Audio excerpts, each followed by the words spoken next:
तो स्वागत है दोस्तों आप सभी का फिर से एक बार। जैसा कि हम अभी पढ़ रहे हैं क्लास 10th लेवल का फर्स्ट चैप्टर, साइंस का फर्स्ट चैप्टर, जो कि है केमिकल रिएक्शंस एंड इक्वेशंस, या बोलिए फिर रासायनिक अभिक्रियाएं एंड समीकरण। तो हमने लास्ट क्लास में बहुत सारे रियल लाइफ से कुछ एग्जांपल्स लिए थे, केसेस लिए थे, जैसे कि लोहे में जंग लगना, या फिर किसी चीज़ का जलना, जैसे कोयले का जलना, या खाना का बनना, या फिर बना हुआ खाना का कुछ समय तक रखे रहने पे ख़राब हो जाना, या फिर जैसे दीपावली में हम चूने को पानी में डालते हैं पचौड़ा करने के लिए तो अपने आप वो उबलने लगता है। तो इस तरह के हमने कई सिचुएशंस लिए थे, डिस्कस किए थे। तो आज हम एक वन बाय वन उसमें से कुछ सिचुएशंस, कुछ केसेस लेंगे और उसको तो इन केसेस को डिस्कस करने का हमारा मेन ऑब्जेक्टिव यही है कि हम एक वो तरीका निकाल सके, वो एक गाइडलाइंस बना सके, कुछ पॉइंट्स निकाल सके, जिसके बेसिस पे हम ये कह सके कि वो पर्टिकुलर जो हम केस डिस्कस कर रहे हैं या कोई सिचुएशन है उसमें केमिकल रिएक्शंस हुए हैं कि नहीं हुए, और केमिकल्स रिएक्शन हुए हैं तो उसके अलावा उसमें और भी क्या घटनाएँ घटी है, क्या चीज़ें हुई है। ठीक है, तो हमारा मेन ऑब्जेक्टिव वही है कि किसी भी केस को स्टडी करने का। तो मैंने एक एग्जांपल लिया था जो कोयले का जलना, उस पर एक छोटी सी वीडियो बनाई है जिसमें हमने देखा था कि कोयले के जलने के बाद क्या होता है, वो किस टाइप का रिएक्शंस है। ठीक है, तो आप वो वीडियो देख सकते हैं, इसी प्लेलिस्ट में है। तो आज हम एक एग्जांपल लेंगे जिसमें दीपावली के टाइम बेसिकली जब हम अपने घर को पचौड़ा करते हैं तो चूना ला के पानी में डालते हैं और वो अपने आप खौलने लगता है। तो वो एक रियल लाइफ का सिचुएशन है। तो हम इसको स्टडी करेंगे आज और देखने की कोशिश करेंगे कि इसमें कोई केमिकल रिएक्शंस हुआ है कि नहीं, और इस दौरान उसमें और क्या चीज़ें हुई है। ठीक है, तो आप यहाँ ध्यान से देख सकते हैं कि मैंने एक इक्वेशंस लिख रखी है, मैंने एक समीकरण लिख रखी है। और जैसा कि हम एग्जाम्पल जो लिए हैं उसमें चूने का एग्जाम्पल लिए हैं जो कि हम पानी में मिला रहे हैं और उसके बाद वो खौलने लगता है। ठीक है, तो चूना को बेसिकली जो केमिकल नाम है उसका वो है कैल्शियम ऑक्साइड। ठीक है, कैल्शियम ऑक्साइड जो कि सॉलिड फॉर्म में है और उसको क्विक लाइम भी बोलते हैं। ठीक है, आप यहाँ ध्यान से देख सकते हैं, मैंने लिख रखा है। और उसको हम किस में मिला रहे हैं? पानी में, मतलब H2O में। पानी का जो केमिकल नाम है वो H2O है और वो लिक्विड फॉर्म में है। तो जब ये दोनों एक दूसरे से रिएक्ट करते हैं तो एक पदार्थ बनकर आता है, वो है कैल्शियम हाइड्रोक्साइड। ठीक है, ये कैल्शियम ऑक्साइड पानी के साथ मिला, रिएक्ट किया और बनाया कैल्शियम हाइड्रोक्साइड। ठीक है, तो ये एक एक्वस सॉल्यूशन के फॉर्म में रहेगा, मतलब पानी के साथ वो एक सॉल्यूशन बना और इसको स्लैक लाइम भी बोलते हैं। ठीक है, और उसके साथ क्या निकल रहा है? हीट निकल रहा है, तभी तो वो उबलने लगता है ना। तो अब हम ये हमारा केस है जो आज हम स्टडी करने वाले हैं। तो कोई भी सिचुएशन डिस्कस करेंगे या फिर उसकी स्टडी करेंगे, और हमारा जो मेन ऑब्जेक्टिव है केस स्टडी का कि केमिकल रिएक्शन हुआ है कि नहीं, तो इस दौरान हम कुछ क्वेश्चन पे फोकस करेंगे। तो 4-5 ऐसे पॉइंट है जिस पे हम हमेशा फोकस करेंगे और अपने आप से क्वेश्चन करेंगे, और उन क्वेश्चंस का अगर आंसर मिलता है तो अकॉर्डिंगली हम कह सकते हैं कि केमिकल रिएक्शन वहाँ पे हुआ है या नहीं। ठीक है, तो जो हमारा सबसे पहला क्वेश्चन होगा, जो पहला हम जो सवाल का उत्तर खोजने की कोशिश करेंगे वो ये है कि क्या इस केसेस में जो भी रिएक्शन हो रहा है तो क्या उस दौरान कोई नया पदार्थ बना है। देखिए, एक चीज़ का यहाँ पे एक सिंपल सी चीज़ ध्यान में रखना है कि हम रिएक्शंस की बात कर रहे हैं, तो रिएक्शंस का एक सिंपल सा मतलब अभी के लिए दिमाग में रखना है कि वहाँ पे कुछ चेंजेज हुई है। ठीक है, अब किस तरह का चेंजेज हुआ है, वो चेंजेज केमिकल है या फिर फिजिकल है, वो हम बाद में डिसाइड करेंगे। ठीक है, लेकिन कुछ तो वहाँ पे हुआ है, किसी तरह की चेंज हुई है। तो अगर चेंज हुआ है तो उस दौरान क्या कोई नया पदार्थ बना है। देखिए, क्या हो सकता है कि ये चेंजेस फिजिकल भी हो सकता है, मतलब जैसे कि पानी है और वो जम जाता है, मतलब 0 डिग्री सेल्सियस टेम्परेचर कर देता है और वो जम जाता है, तो लिक्विड से वो एक सॉलिड बन जाएगा, मतलब बर्फ़ बन जाएगा। ठीक है, तो उसकी अवस्था में चेंज हुई है, वो लिक्विड से सॉलिड हो गया, बट है तो वो पानी ही। ठीक है, तो उसकी केमिकल प्रॉपर्टीज़ में कोई चेंजेस नहीं आए। तो हमें ध्यान देना है कि अगर हम कोई नया पदार्थ बनने की बात कर रहे हैं तो बेसिकली हम देखना क्या है, हमें देखना है कि उसकी केमिकल प्रॉपर्टीज़ में चेंजेस हुए हैं कि नहीं। ठीक है, ये पहला सवाल है जो हमें ढूंढना है, उसका आंसर ढूंढना है। तो हमने जो एग्जांपल लिया है वहाँ पे हम देखेंगे। तो पहले रिएक्शंस के पहले हमारे पास 2 सब्सटेंस है। ठीक है, एक कैल्शियम ऑक्साइड, ठीक है, और एक H2O। और रिएक्शंस के बाद जो बन रहा है वो है कैल्शियम हाइड्रोक्साइड। अगर हम यहाँ पे ध्यान से देखें तो ये जो रिएक्शंस के पहले जो सब्सटेंस है वो क्या कहलाते हैं, रिएक्टेंट्स। तो रिएक्टेंट्स का जो केमिकल फार्मूला है और जो रिएक्शंस के बाद बना है वो होता है प्रोडक्ट। तो यहाँ पे जो प्रोडक्ट है कैल्शियम हाइड्रोक्साइड, इसका जो केमिकल फार्मूला है इनसे पूरी तरह अलग है, ठीक है। तो मोस्ट प्रोबेबली यहाँ पे एकदम ये नहीं कह सकते कि इसकी केमिकल प्रॉपर्टीज पूरी तरह इससे अलग है, लेकिन केमिकल फार्मूला एकदम अलग है। तो मोस्ट प्रोबेबली 90% 99% ये चांस है कि इसका पूरा केमिकल प्रॉपर्टी डिफरेंट है। रिएक्टेंट से जो प्रोडक्ट का केमिकल प्रॉपर्टीज है वो पूरी तरह डिफरेंट है।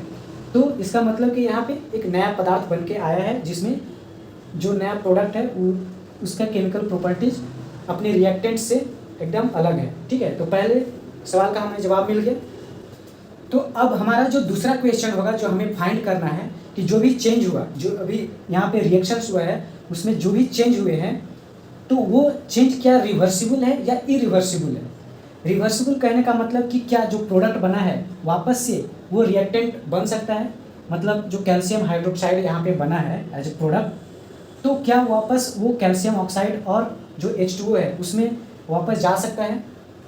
तो अगर आसानी से ये हो सकता है, ये रिएक्शंस रिवर्स में ये रिएक्शन आसानी से हो सकता है तो ये रिवर्सिबल है। आसानी से कहने का मतलब है कि उसमें कोई बहुत ज़्यादा कोई एक्सटर्नल फैक्टर देना ना पड़े, ठीक है, अपने आप या बहुत कम मेहनत में वो वापस रिएक्टेंट्स में कन्वर्ट हो जाए तो वो रिवर्सिबल है। लेकिन अगर ऐसा नहीं होता है, मतलब यूजुअली ये चीज़ें नहीं होती है, प्रोडक्ट से हम रिएक्टेंट्स को वापस नहीं बना सकते हैं। अगर बनाना चाहे तो हमें एक्सटर्नल कुछ फैक्टर्स देने पड़ेंगे, जैसे बहुत ज़्यादा हो सकता है एनर्जी, या किसी पर्टिकुलर इन्वायरमेंट में रखना पड़ेगा, या फिर हाई प्रेशर टेम्परेचर या इस तरह के कुछ सिचुएशन बनाना पड़ेगा, तो वो जनरली इरिवर्सिबल होते हैं, ठीक है। तो अभी यहाँ पे क्या होता है, क्या हुआ है, कैल्शियम और जो H2O है रिएक्ट करके जो कैल्शियम हाइड्रोक्साइड बनाए इसके साथ बहुत मात्रा में हीट भी रिलीज हो रहा है, ठीक है, वो तभी तो उबल रहा था। तो ये हीट जो रिलीज हो रहा है वो निकल रहा है, ठीक है, इन्वायरमेंट में वो जा रहा है। तो ऐसे केस में अगर यहाँ पे हीट रिलीज हो रहा है तो इसको एक तरह से एक्सोथर्मिक रिएक्शन भी बोलते हैं। तो ऐसे केस में जहाँ पे हीट रिलीज हो जाते हैं या फिर जो गैस रिलीज हो जाता है वो इन्वायरमेंट में चला जाता है, तो वैसे केसेस में जो रिएक्शंस होते हैं वो ज़्यादातर इरिवर्सिबल होते हैं, ठीक है। तो ये भी एक किस तरह का रिएक्शन है अभी के लिए देखते हैं, तो ये इरिवर्सिबल है, ठीक है। तो हमने दो सवाल का आंसर ढूंढ लिया है। तो अब हमारा जो तीसरा क्वेश्चन है वो ये है कि क्या इस रिएक्शन के दौरान या इस सिचुएशन में ऊर्जा में कोई परिवर्तन आया है, मतलब इस रिएक्शन को करने के लिए क्या हमें ऊर्जा देनी पड़ी है या फिर रिएक्शंस के दौरान या उसके बाद ऊर्जा का उत्सर्जन हुआ है। तो हम यहाँ पे ऑलरेडी देख चुके हैं कि ये अपने आप उबलने लगता है, इसका मतलब यहाँ पे हीट जनरेट हो रहा है, ठीक है, बहुत सारी ऊर्जा बाहर आ रही है। तो यस, ऊर्जा में परिवर्तन हुआ है और वो किस फॉर्म में, तो हमें हीट मिला है, ठीक है, इसका भी आंसर मिल गया। अब नेक्स्ट जो क्वेश्चन है चौथा नंबर का, उसमें ये है कि देखना है कि कलर में कोई चेंजेस आया है या नहीं, ठीक है। तो ये जो पांचों जो पॉइंट है, हमने 5 पॉइंट लिख रखे हैं, तो कोई ऐसा कोई ज़रूरी नहीं कि वो हर सिचुएशन में होंगे, ठीक है। तो वही हमें फाइंड करना है और फाइनली हमारा ऑब्जेक्टिव है यही कि हमें एक जनरल गाइडलाइंस या एक डेफिनेशन बनाना है कि हम किस बेसिस पे किसी भी सिचुएशन में ये देख पाएंगे या आइडेंटिफाई कर पाएंगे कि वो केमिकल रिएक्शंस है कि नहीं, ठीक है। तो यहाँ पे कलर में कोई चेंजेज तो आए नहीं है। हम वैसे भी याद कीजिए, देखिए सोचिए कि जब भी चूने को हम पानी में डालते हैं तो वो जनरली वाइट ही रहता है, ठीक है। तो यहाँ कलर में कोई चेंजेस है नहीं। अब पांचवा जो पॉइंट हम देखेंगे किसी इस तरह की सिचुएशन को स्टडी करते समय, वो ये है कि गैस का उत्सर्जन हुआ है कि नहीं, ठीक है। तो इस केस में हमें लग सकता है क्योंकि ये उबल रहा है, ठीक है, बॉयल हो रहा है, तो कुछ भाप निकल के बाहर आ रहे होंगे। तो वैसे नहीं, गैस का उत्सर्जन होने का मतलब है कि बिना बॉइलिंग के अगर बुलबुले आ रहे हैं उस रिएक्शंस के दौरान, ठीक है, तो ही गैस का उत्सर्जन हुआ है। अगर सिर्फ भाप निकल रहा है, वो बॉइलिंग से निकल रहा है, वो गैस का उत्सर्जन नहीं है। तो यहाँ पे भी गैस का उत्सर्जन नहीं है।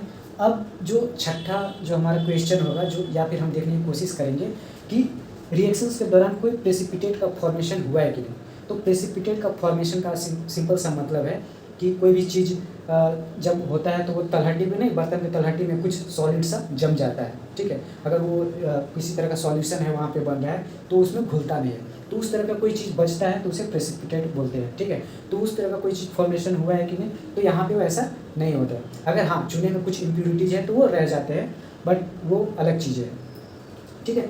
तो ये हमारे हो गए कुछ 5-6 पॉइंट, जिसे जब भी हम सिचुएशन को किसी भी रियल लाइफ के एग्जांपल को स्टडी करके हम ये फाइंड करने की कोशिश करेंगे कि केमिकल रिएक्शंस हुआ है कि नहीं, तो ये 4-5 जो इम्पोर्टेंट पॉइंट्स हैं वो हमेशा हमें, ये 4-5 जो सवाल हैं वो हमें उसके आंसर्स हमें ढूंढने हैं। अगर मिलता है इसमें से, जो इसमें से मेन है, जो कि कोई नया पदार्थ बना है कि नहीं, मतलब जो रिएक्टेंट्स है और जो प्रोडक्ट्स है उन दोनों की जो केमिकल प्रॉपर्टीज में चेंज है कि नहीं, तो वो मेन हमें आंसर दे देता है कि वहाँ पे केमिकल रिएक्शंस हुए हैं कि नहीं।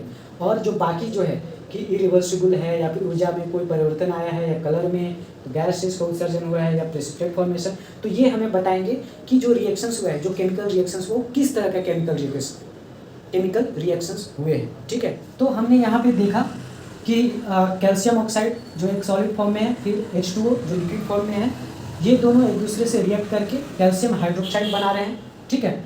और इसकी जो केमिकल प्रॉपर्टीज है, ये प्रोडक्ट की जो केमिकल प्रॉपर्टीज है, मतलब स्लैक लाइम की जो केमिकल प्रॉपर्टीज है और कैल्शियम ऑक्साइड है, उसकी पूरी तरह अलग है। तो यहाँ पे केमिकल रिएक्शन हुआ है और साथ में हीट भी निकल रहे हैं। तो जहाँ पे भी हीट निकलता है तो वो केमिकल रिएक्शन कहलाता है एक्सोथर्मिक केमिकल रिएक्शन, ठीक है। और यहाँ पे दो पदार्थ मिल करके एक पदार्थ बना है, प्रोडक्ट के रूप में एक पदार्थ बना है, तो ये कॉम्बिनेशन टाइप का केमिकल रिएक्शंस हो गया, मतलब दो पदार्थ मिलके एक पदार्थ बना लिया, ठीक है। तो इस तरह से हम डिसाइड करेंगे और आगे भी कुछ एग्जांपल्स लेंगे और उसको स्टडी करने की कोशिश करेंगे, ठीक है। तो आज के लिए बस इतना ही। आप भी कुछ इसी तरह इसी 5 पॉइंट पे फोकस करते हुए आप भी कुछ एग्जांपल लीजिए और उसका स्टडी कीजिए और फाइंड करने की कोशिश कीजिए कि वो केमिकल रिएक्शंस वहाँ पे हुआ है या नहीं, और हुआ है तो वो किस टाइप का केमिकल इक्वेशंस है, ठीक है। तो मिलते हैं कुछ नए केसेस लेंगे अगले वीडियो में और उसका स्टडी करने की कोशिश करेंगे और फाइनली कंक्लूड करेंगे कि केमिकल रिएक्शंस को डेफिनेशंस क्या होता है और किस बेसिस पे हम डिसाइड करेंगे, ठीक है। Okay, bye bye.